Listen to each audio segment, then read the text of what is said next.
79ஆம் ஆண்டு சுதந்திர தின விழாவை முன்னிட்டு சாமானிய இந்தியர்கள் சட்டத்தின் மூலம் தங்களின் சுதந்திரத்தை பெறுவது எப்படி, எந்த சட்டத்தை எப்படி பயன்படுத்தலாம் என்பதை சட்டக்கல்லூரி மாணவர்கள் விளக்குகின்றனர். தற்பொழுது அதை பார்க்கலாம். ஷரத் 22 2 விதமான தண்டனைகளை பற்றி, அதுக்கு எதிரான உரிமைகளை பற்றி கூறுகிறது. ஒன்று ப்ரிவென்டிவ் டிடென்ஷன், மற்றொன்று புனிட்டிவ் டிடென்ஷன். புனிட்டிவ் டிடென்ஷன் என்பது ஒரு தனிநபரை கைது செய்யும் போது அவருக்கு என்னென்ன அடிப்படை உரிமைகள் வழங்கப்பட வேண்டும் என்பதை விவரிக்கிறது.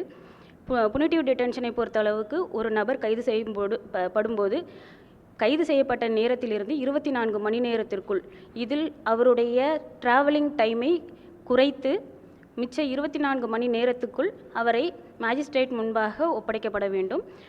மற்றும் அவருக்கு தேவையான ஒருவேளை அவர் ஏழ்மை நிலையில் இருந்தால் அவருக்கு தேவையான அட்வொகேட்டின் வசதிகளை செய்து தர வேண்டும்.